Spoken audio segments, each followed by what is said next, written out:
WhatsApp guys, welcome to my new blog. তো guys কেমন আছো সবাই? আশা করি সবাই ভালো আছো। তো গাইজ ভিডিওটাকে স্কিপ করবে না, আর ভিডিওটা ভালো লাগলে লাইক কমেন্ট সাবস্ক্রাইব অবশ্যই করবে।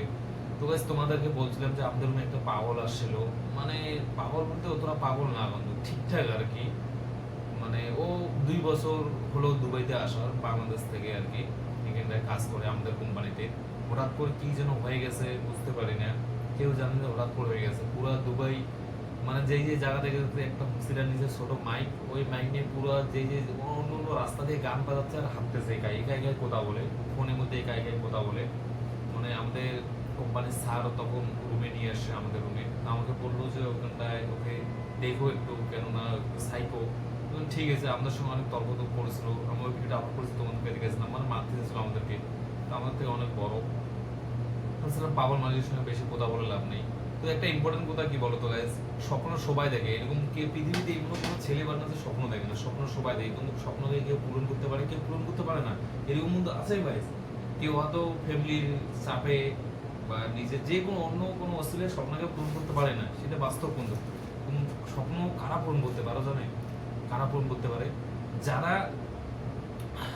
ভাবে যে আমি পূরণ করেই ছাড়বো, কি হয় হোক লাইফে, যতই কষ্ট আসুক না কেন পূরণ করবো, তারা একমাত্র পূরণ করতে পারবে। এটা যারা বাইরে যত ছেলে থাকে কাজ করে, বাইরে তো বেশিরভাগ ইন্ডিয়ার যত ছেলে আছে অর্ধেক 100-র মধ্যে 60 ভাগ ছেলেই বাইরে থাকে। কেউ দুবাইতে থাকে, কেউ কেরালাতে, কেউ ব্যাঙ্গালোর, কেউ হায়দ্রাবাদ, কেউ আবার মুম্বাইতে, কেউ দিল্লিতে, কেউ সৌদি আরব, কেউ কাতার, কেউ মালয়েশিয়া, কেউ কেউ আবার ইউরোপে, অনেক অনেক কান্ট্রিতে মানুষ যে কাজ করে আমার ইন্ডিয়া থেকে। তো স্বপ্ন দেখা ইম্পর্টেন্ট, স্বপ্ন দেখা কোনো খারাপ কিছু না, স্বপ্ন সবাই দেখে, স্বপ্ন দেখা কোনো খারাপ কিছু না। স্বপ্ন যদি পূরণ করতে না পারো, সবচেয়ে বড় কষ্ট লাগে ওটা। এত কষ্ট করে বাইরে আমরা কাজ করতেছি কেন? নিজের স্বপ্নকে পূরণ করার জন্য। একমাত্র নিজের স্বপ্ন, 2 নম্বর মা বাবার স্বপ্ন পূরণ করার জন্য বাইরে আমরা পড়ে। শখের জন্য কেউ বাইরে থাকে না, সেটা সবাই জানো। শখের জন্য কেউ বাইরে থাকে না। কেউ কি চাবে যে শখের জন্য বাইরে যাবে কাজ করে? এত রোদ্রের মধ্যে, দুবাইতে রোদ কত জানো? সেটাই 55 ডিগ্রি রোদ। আমি কি চাবো? আমার কিন্তু কম সময়, আমি কিন্তু গরিব পড়েছিল, এরকম না যে আমি বড় লোকের ছেলে দুবাই দিয়ে শুধু বড় লোক হতে, বড় লোকের ছেলে হতাম গাইজ। সিরিয়াসলি আমি দুবাইতে ঘুরতে আসতাম, কাজে আসতাম না। তো এক জায়গায় আমি যেতে চাইছিলাম ঘুরার জন্য, খুব ভালো জায়গা ছিল ওইটা, মানে শারজার সবচেয়ে বড় মসজিদ। তো কালকে ইনশাল্লাহ, কালকে হয়তো যাবো আমি, তখন অবশ্যই তোমাদেরকে দেখাবো ওই মসজিদটা। তো এই কথাটা বলতেছি কেন, ওই ছেলেটার কথা ভাবতেছি আমি। তো 2টা 3টার দিকে রুম থেকে বাইরে হয়ে গেছে, মানে কেসাল টেসাল করে 3টার দিকে রুম থেকে বাইরে হয়ে গেছে। তা ওর জন্য রান্না বান্না আমরা করে রাখছিলাম, রান্না বান্না ভাতটা সব কিছু রেডি ছিল। তো রাতের 7টা 8টা বাজতেছে, ও রুমে আর আসেনি। 7টা 8টা বাজতেছে, রুমে আর আসেনি। তখন 11টার দিকে আমাদেরকে স্যার ফোন করলো, আমি রুমে দিয়েছিলাম, একটা বন্ধু নিচে ছিল, স্যার ফোন করলো, স্যার ফোন করে এরকম মিডিয়াস, ও রুমে নাই, ও কোথায় গেছে। কালকে আজকে ওর ফ্লাইট ছিল, 10টার দিকে বাড়ি যাবে ও। মানে পাগল তো, বাড়ি পাঠিয়ে দিব স্যারে কোম্পানি থেকে।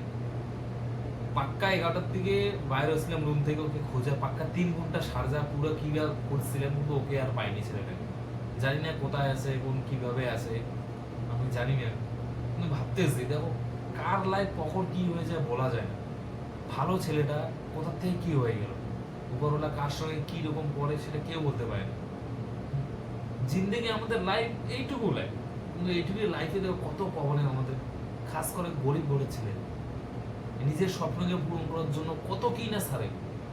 মা বাবা, বন্ধু বান্ধব, আত্মীয় স্বজন, যাকে ভালোবাসে, গার্লফ্রেন্ডকে, সবাইকে ছেড়ে তারা প্রবাসে চলে যায়। যখন প্রবাসে চলে আসি আমরা, তখন কি না মা বাবার সঙ্গে ঠিকমতো কথা বলতে পারে না, বন্ধুর সঙ্গে না, আত্মীয় স্বজন না, গার্লফ্রেন্ডের সঙ্গে। তখন আস্তে আস্তে সবকিছু জিনিস হাতছাড়া হয়ে যায়, শখের জিনিসগুলো দূর হয়ে যায় আস্তে আস্তে। এরকম আমাদের বাইরে পরিচিতি। তো নিজের স্বপ্নকে পূরণ করার চেষ্টা করো, দেখো লাইফে অনেক হ্যাপি দেবে। পয়সা ইম্পর্টেন্ট লাইফে, এরকম না যে পয়সা ইম্পর্টেন্ট লাইফে, কিন্তু পাওয়ার অফ দ্য মানি, পয়সা ইম্পর্টেন্ট লাইফে। সবচেয়ে বড় ইম্পর্টেন্ট হচ্ছে পয়সা। পয়সা তো তোমাদের কাছে থাকে গাইজ, সব কিছু তোমাদের হাতের মুঠে থাকবে। পয়সা নেই, কেউ তোমাদেরকে দাম দেবে না, সেটা ইম্পর্টেন্ট। আমি দুবাইতে এসে, আমি এমনি এসে প্রচুর পয়সা খরচা করতাম, তখন দুবাইতে আসি। এগুলোর মধ্যে আমার কাজ করি নেই, কোনো কাজে কোনো লাগি নেই, কিন্তু এখানে একটা সমস্যা, তোমাদেরকে ওইটা নিয়ে বলবো একদিন, প্রচুর সমস্যা। সমস্যাটা সমাধান হলে কাজে আর কি নেমে পড়বো আমি। তো দেখা যায় কতদূর কি করা যাচ্ছে বা কি কি করতেছে, স্যারের সঙ্গে আমি রোজ কন্ট্যাক্ট করতেছি, বলছে হবে হবে। তার ধৈর্যের কাছে নোয়া পড়ে গেছে, সেটা সবাই জানো। ধৈর্য, হঠাৎ করে ছেলেটা পাগল হয়ে গেছে, সেটা যা আমি ওর কথা ভাবতেছি আমি। কি থেকে কি হয়ে গেল, ছেলেটা প্রচুর কাজও করে, প্রচুর মাসে 26টা ডিউটি করে ওই ছেলেটা। স্যার আমাকে বললো, দেখছো কি থেকে কি হয়ে গেল। উপরওয়ালা চাইলে কি না করতে পারে। তার জন্য বিশ্বাস, স্বপ্ন পূরণ করতে গেলে বিশ্বাস, এক নিজের উপর বিশ্বাস রাখতে হবে, এক উপরওয়ালার উপর, যে আমি এটা করবোই। মানুষকে বিশ্বাস কখনো করো, মানুষকে বিশ্বাস করলে কখনো সাকসেস হতে পারবো না লাইফে। এক উপরওয়ালাকে, এক নিজে, যে এই দুটো যদি বিশ্বাস করতে পারো যে আমি করবোই, উপরওয়ালা আমার সঙ্গে আছে, তো অবশ্যই সাকসেস হতে তোমাদের কেউ অর্ডার করতে পারবে না। এটা মনে রাখবে। আর কোন ছেলেটা মানে হারাই গেছে সেটা উপরে দেখতে পাচ্ছ, এই ছেলেটা হয় হারাই গেছে। তো কি করবো এখন, খুঁজতেছি, পাচ্ছি না। তা আমিও আর কন্ট্রাক্ট করিনি, ছেলেটাকে পেয়েছি কি পেয়ে নাই। তো আজকের মতো ব্লগটা এখানটা শেষ করলাম। তো সবাই ভালো থাকবেন, সুখে থাকবেন। দেখা হচ্ছে নেক্সট ব্লগে।